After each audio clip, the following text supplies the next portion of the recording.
Welcome to Marriage Unmasked. Today we're going to talk about praying away trauma. The title of the podcast is True or False, You Can Pray Away Trauma. We're going to dive in a little bit deeper because while prayer does matter, I'm not saying that prayer doesn't work. I'm not saying anything like that. We definitely believe that God heals and God can heal anything and He is the healer. We believe that so strongly. So it's not about minimizing that.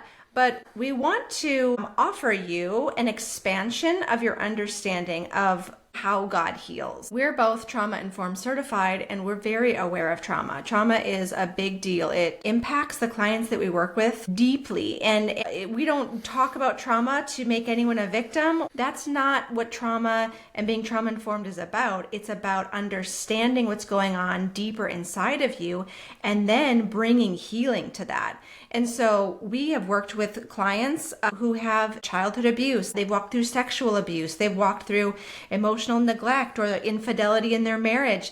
Some very traumatic things. And there's actually a lot of trauma that isn't what we normally consider a big deal, like some of those things, right? There's a lot of trauma Adam's gone through. We kind of call it like little t trauma. It doesn't mean it's less than, but we're experiencing now anxiety or panic or you're triggered and so you react very strongly. Maybe you go into hypervigilance or self-protection. That's kind of the place you live, or you live numb. You live in this overwhelmed state, disconnected from even yourself or from others because of the trauma and not really understanding what's going on. So then when Christians are struggling with trauma, they don't know necessarily how to name it or what is really going on with them. They're praying, right? This was us too. It's like we are praying about these things that are showing up, the anxiety or the self-protection or the numbness or whatever. And why aren't these things going away, right? I'm praying about it. And a lot of times then we can have stories like, well, I don't have enough faith. I guess prayer doesn't work. I guess God doesn't love me like He loves somebody else who He's healing, or He'll never heal me. These are some of the thoughts that I've had myself when I have prayed for years and years and years for my migraines to heal. And actually, I believe that my migraines are very trauma related too. So it's kind of all interconnected. But what if healing is not just the way we picture it? What if those stories aren't actually true? That God doesn't love you as much as He loves someone else, or that He just isn't going to heal that He just can't heal it, or He won't heal it, or you don't have enough faith? What if that's not true? We want to open your eyes a little bit more to some of the things that are going on underneath and some of the ways that we can heal and that God heals that aren't maybe talked about in church and just pray it away. So it's really important to understand what trauma is. And I think there's a lot of ideas out there that are not helpful about it. A lot of people assume that trauma is the event that happens or the thing that affects you. But really, trauma is more of what actually is happening inside of you when you're facing that event or when you're going through that, and how your body, your nervous system has learned to respond over time, or sometimes if it's a big thing that happens in the moment, how that affects you and whether or not you resolve that inside you, close off that loop and that painful response and come back to a place of calm and safety again. When you don't close that loop and come back to safety, that trauma tends to live inside your body, and it affects you especially when similar situations come up in your life or those same feelings arise, and you can be triggered back into that state of response. So trauma is really what's going on inside and not the external thing. Our nervous system is protecting us. God designed us this way. There's different parts of your brain that come activated when you're faced with a threat or a perceived threat. Your amygdala is sort of like your alarm bell system in your body. So it like perceives a threat really quickly and it can take over your whole body in order to meet that threat. Some people talk about like, I don't even know how I did it, but I lifted the car off of this person and I don't even remember it because that amygdala just went into action and it bypassed or took over your cerebral cortex, which is more of your like thinking brain and your like logical problem solving part of your brain. And so a lot of times when there is this trauma or there's this threat, the amygdala takes over and bypasses that, and you end up just responding out of that stress. It's almost like an emergency generator goes on when the power goes out and keeps all the essential functions going, but it doesn't keep the entire house running. And so it's like your thinking brain goes offline and this emergency system kicks in and really runs everything. And then part of your brain is also storing all this information. It files it away. And then what can happen is when that same stimulus comes, when that same sort of situation that reminds you, and it could be anything, it could be a smell, it could be a thought, it could be the look on somebody's face. So it's not a logical thing, it's more of an impression thing that part of your brain gets. Then it pulls out that memory immediately and triggers you back to that time so that your body can respond in the way that it's learned to respond against that threat. And then our body can respond in a lot of different ways. We can go into different states of response. A sympathetic response is like pushing the gas pedal down. That's where we talk about fight or flight, where your body gets really activated. It tries to meet the threat, to fight the threat, or put all kinds of energy into getting away, fleeing the threat. And so that's the sympathetic state. Usually that's the one it goes to. And then if that isn't working, it will flip to like a dorsal vagal response, which is basically like collapsing and trying to conserve energy and close down and kind of play dead. It's like playing possum or whatever. Yeah. That is a way to protect itself from the threat, kind of like the turtle shell where you close up and you put up the wall. And then really the helpful state is the ventral vagal state, and that's the one where you come back to a state of peace. This is where you thrive and you're at rest, you can be more creative, you're in a state of safety, because that's what this is all about. It's all about being in a state of safety or not being in a state of safety and trying to navigate and get back to that place of safety again. Yeah, what really happens is our nervous system goes through these stages like Adam was talking about, and we respond. Usually that stress kicks in and we respond with a lot of energy, but we can't maintain that for forever. And so then eventually what we see is people go into that kind of shut down state, that state of overwhelm. And I see so many women and couples and men struggling in that state of overwhelm where their nervous system is stuck. They're not able to close that loop and get back to safety and live in that safe place. And so even though you're physically safe today, your body is responding as if it's still in danger, right? Like I can say my husband is not my father. I know that. But when he acts a certain way, when he walks out of the room or when he raises his voice at me, my body reacts and I can tell my body like, what is your problem? Stop it. But that doesn't work, right? You can't logic yourself out of a nervous system response. Maybe you notice that you're going into defensiveness over and over. We talked about that last week with our podcast. Why do we get defensive? Maybe you go to shut down or you're panicking or you go to people pleasing. That's something that Adam struggled with a lot and didn't realize that it was connected to his nervous system. Or we go numb. There's been times in our marriage where I'm like, I'm done. Like I go crawl in bed and just lay there and just numb out because my body is in such a place of overwhelmed that it's trying to just conserve energy. So I'm not doing anything, right? Like Adam talked about that emergency system. So different parts of your body actually can start shutting down. This is why it affects your physical health. Trauma, yes, of course, we think about it as like emotional, mental, but it also affects your entire physical body and in a big way. And so it's really important for us to pay attention to this. It's a big deal. That's why Adam and I decided to be trauma informed, because that's a big deal. A lot of people are dealing with this and they don't understand it, and so they try to shame themselves or they try to just push it down or force themselves to behave in a different way, and none of that ever works. We want to really share with you what actually does work, and it starts with understanding, right? Understanding that your body is just trying to survive. And that's the way God made it. God designed you and he designed your nervous system to keep you alive. And it is a beautiful process. It's just that we don't want to get stuck in a situation that is meant to resolve. Yeah, this kind of trauma-informed stuff is something that we just didn't know for a very long time. And so it was really helpful for us to really dig into this and be like, oh my goodness, the light bulb started going off. Like, okay, I understand why I react that way now. I understand why she reacts that way. And so that understanding is a huge part of it. And sometimes it's a struggle for us as Christians to understand this. We have these triggers and we have these things that can come up. And too often, and this may come out of like religious circles, and this may come out of like our upbringing, we think that there's something wrong with us when we're triggered, or that if I really had enough faith, if I really trusted God, then I would be able to navigate this trigger. I wouldn't respond this way. Like, it reflects back on my faith somehow that I'm responding in this way when there is no need for that. Trauma is like, it's a wound. It's not as obvious as like a physical wound, but it is a wound in the way that you're operating in your brain. It's kind of like saying that if you broke your leg, God should just heal it without you having to put a cast on or go to the doctor or have any medical treatment.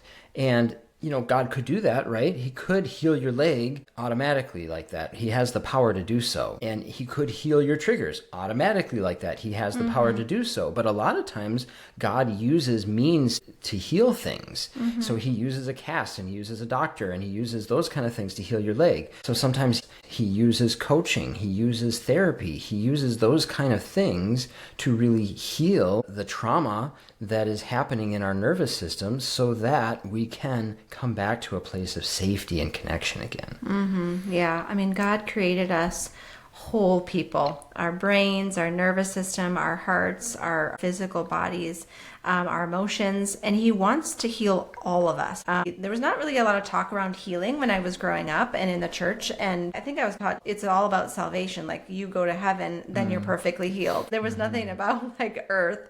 And so it has been really powerful for me to learn and see that God is the healer. He's healing all kinds of things, and he wants to heal all of you, not just the things that you can see with your eyes, like a broken leg, and not just your soul. He healed your soul, and now you get to go to heaven.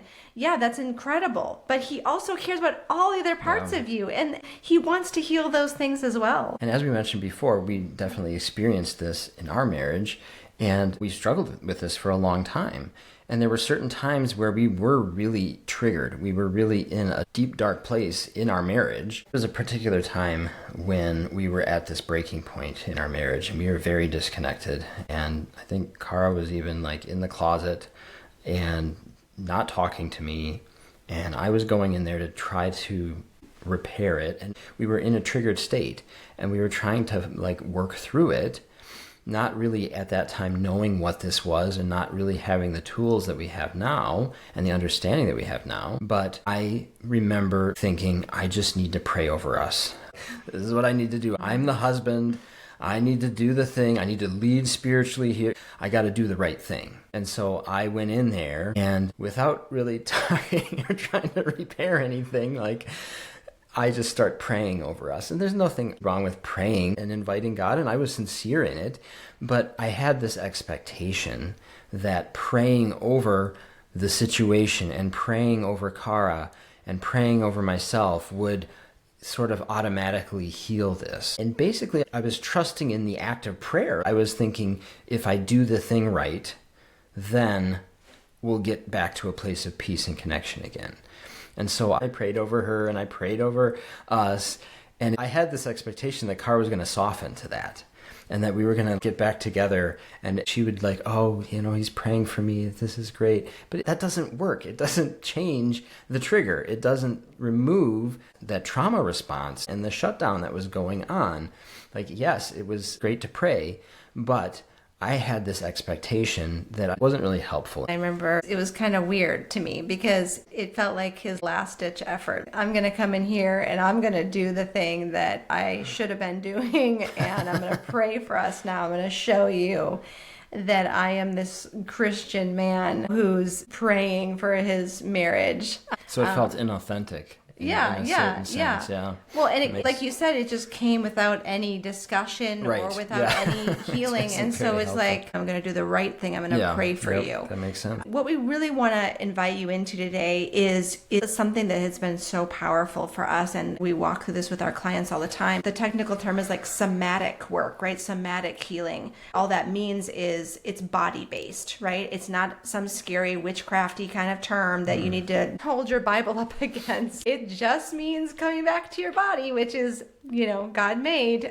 So it's a beautiful thing. We don't have to be scared of things that God has that are good for us, just because we didn't learn about it in church, right? So it's, technically called somatic healing.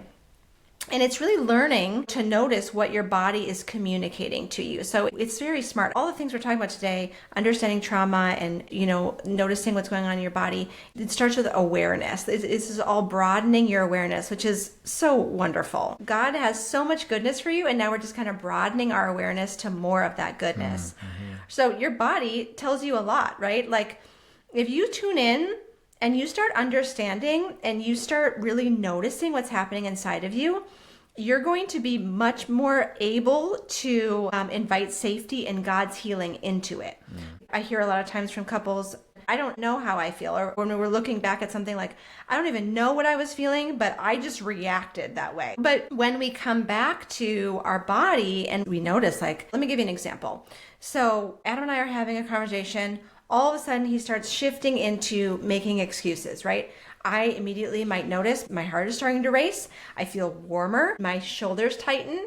If I'm not aware of any of that, then I'm probably just reacting, right? My nervous system is starting to show me something's coming up in you, but I'm not aware of that. I'm not noticing. I'm just going to react. So I start then telling him, why are you doing this again? Why are you making a bunch of excuses, right? And then he amps it up because stuff is going on inside of his body too, that if he's not aware of it, right? But if I am starting to notice what's going on in my body, then we're having that same conversation and he's talking and he's making excuses and I'm starting to notice, oh, my heart rate's going higher. I'm feeling warm. My shoulders are tightening. I'm probably feeling a little triggered. Something is happening inside of me, right? I'm feeling unsafe. I'm going to pay attention to that and I'm going to take a moment, right? I'm going to go take a break. I'm going to tune in to what's going on inside of me. Mm-hmm. I'm going to probably name my emotion. I'm going to create safety for myself to come back down to a regulated state of my nervous system instead of continuing that dysregulation. Because what's happening if I don't do that is then I'm going into that fight or flight and I'm starting to fight with him. And then we're going to keep fighting until one of us just gives up, right? Until we start to go into this numb, shut down state. And then we're just creating another unhealthy cycle and we're staying stuck in that place in our nervous system that is feeling unsafe. So instead, when you're noticing, you get to go back and you get to take time and you get to regulate your nervous system and you get to create that safety and invite God's healing in. And it is so, so powerful. I actually just did a whole bonus module for my Femininity Restored course, which is what women get when they join Restored, my membership for wives. And I just walked through step by step how to create safety for your body. And they can just practice it right along with me because often we don't know how to move between the ups and downs of life, right? We are staying stuck. And learning how to create safety for your nervous system and your body, that allows you to be more fluid again and to move with things that are going on in up and downs and those triggers and things like that. It's such a powerful thing to practice and to understand and to bring our attention to. Yeah, it really is. And just one person can shift the dynamic because of that safety that you provide for yourself. And that can help, especially in those tense moments. But what doesn't help, and I know I did this, even when I was learning about this stuff, I would still start to shame myself or notice something in my body and then think something was wrong with me and judge myself for those reactions or try to force myself to not feel like you have a negative reaction to the response that's happening in your body and clamp down on it. You're trying to force it not to happen. And that really doesn't work because what your nervous system needs is not more control in those moments. Yeah. It needs to find safety and peace and rest again. And you need to provide that for yourself or you're going to keep on reacting and you're actually going to amplify it. And it's important because when we're judging ourselves, we're thinking right and wrong again, or we're thinking of it in terms of sinfulness. Your nervous system itself is not sinful because it is reacting to something. Yeah. That doesn't make it sinful or wrong or bad or something that needs to be judged. It is operating the way that God designed it to operate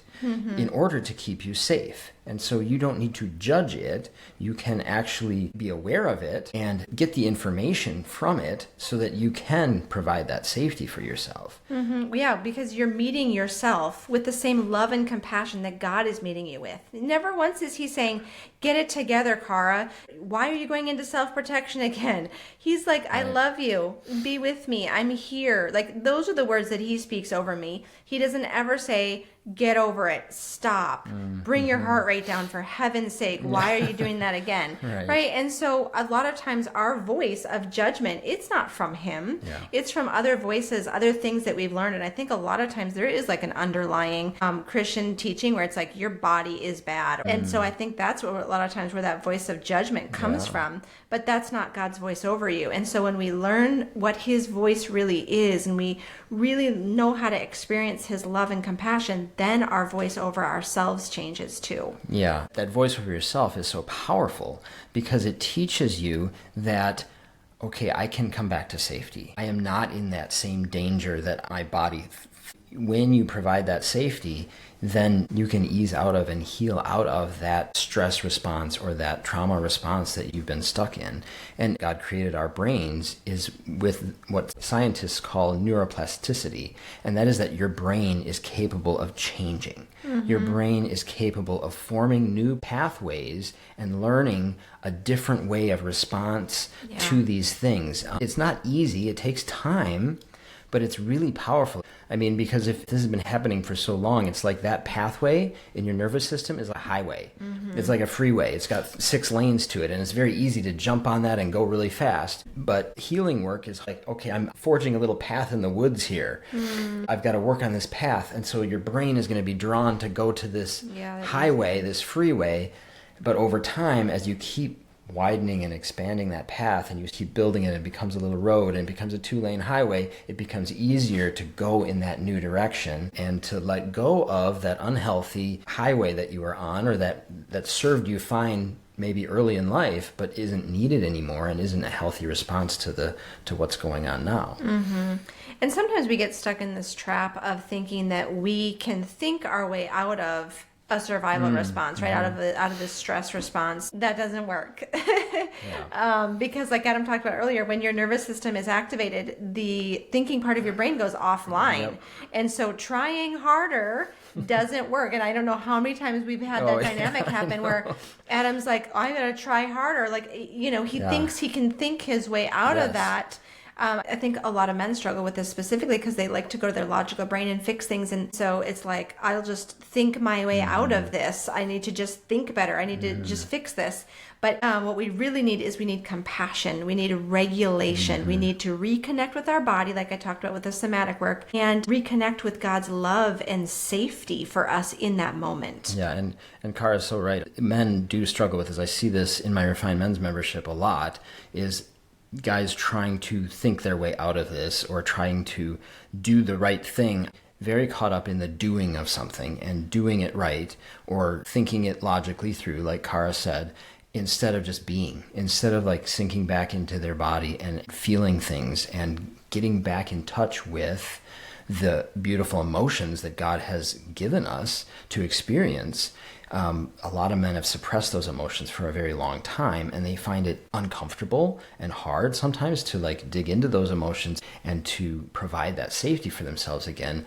And I recently talked one of my refined guys through a trigger response like that, where I asked him to go outside and to like spend some time in nature and with his body and tune in to his body again. And he came back saying like, that was really helpful. I really felt different.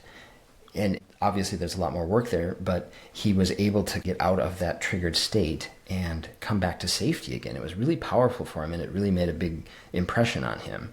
And I know that from experience too. It really does. It really helps. And so if you're a man, just realize that is part of the dynamic, and it is very powerful to go back into your emotions and to provide that safety for yourself and not to suppress and not to like try to force things. Yeah, I mean, and I think this is a missing piece for a lot of couples who are struggling in their marriage because they go to a therapist or they go to their pastor, they go to these marriage mentors. I hear this all the time, and they're telling them, we'll try this, we'll do this, we'll do this. Well, you should, right? But it's not about that. It is not about shoving more stuff in your brain. It is about experiencing a different experience. It is about the deeper healing. And so that is why the work we get to do is so transformative. And it has been so transformative for us as a couple too. So it's kind of exciting to talk about this on the podcast today. And this can really impact your relationship a lot, especially if you don't understand these things. For a long time, we would judge each other. It's easy to go to like, what's wrong with you? Why are you reacting that way? And have judgment over somebody. Certain things that Kara would do that I interpreted as highly disrespectful, and I was very upset with. I was very angry about it. She would stop talking to me or put up a book and read the book instead of engaging with me. But when I understood this trauma response and things like that, and I could understand why she was going into that kind of state, I could have so much more compassion for her. And I started to learn how to relax in that situation, get safety for myself, because if that was starting to trigger me, and then know what she needed from me in that moment was not judgment for that, but she needed compassion. She needed me to understand what was going on and create an atmosphere that was more safe for her to come out of that triggered state. And I see this in couples all the time, and online blaming and blaming and blaming. I mean, and I did this too with Adam. It's like we identify them as, in this certain way, like, well, there he goes again. He's leaving, and this is what he always does, or this is who he is. We see each other and call each other by our triggers, by these trauma wounds. That's not who we are. That's a wound that needs healing, and that starts with compassion. And I understand if that hurts. I understand if their behavior hurts you. That's why we need to create safety for ourselves as well. And we have to take ownership for our own hurt and our own healing. But if we all did take ownership for our healing, imagine how much more peaceful it would all be. So, the bottom line of all of this is, yes, prayer is a beautiful thing. We want to invite God into everything.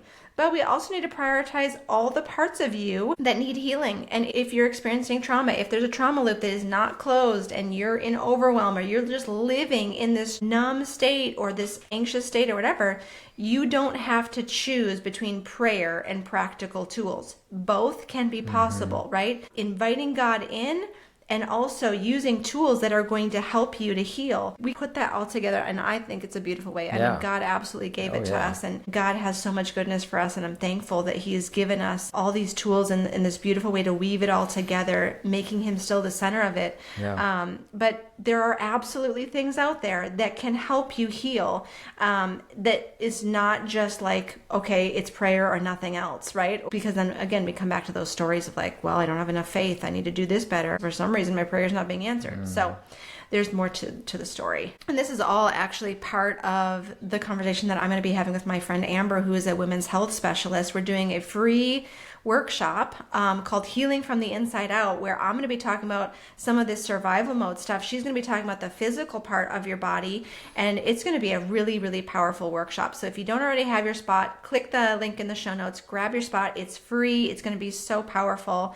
And if you're walking through a lot of trauma that you're unsure how to navigate, this is exactly why we offer private coaching. We do this work also in Restored and Refined, but we offer private coaching, just you or couples coaching, where we can really dive into this stuff together and get deeper and walk you through some of these tools that we're talking about, how to use them and how to integrate them into your life. So we'll put the link in the show notes for coaching as well. We'd love to hear your thoughts on this episode. Send us an email, or we'd love for you to rate and review the podcast. That helps us to get the word out, and we'll see you next time.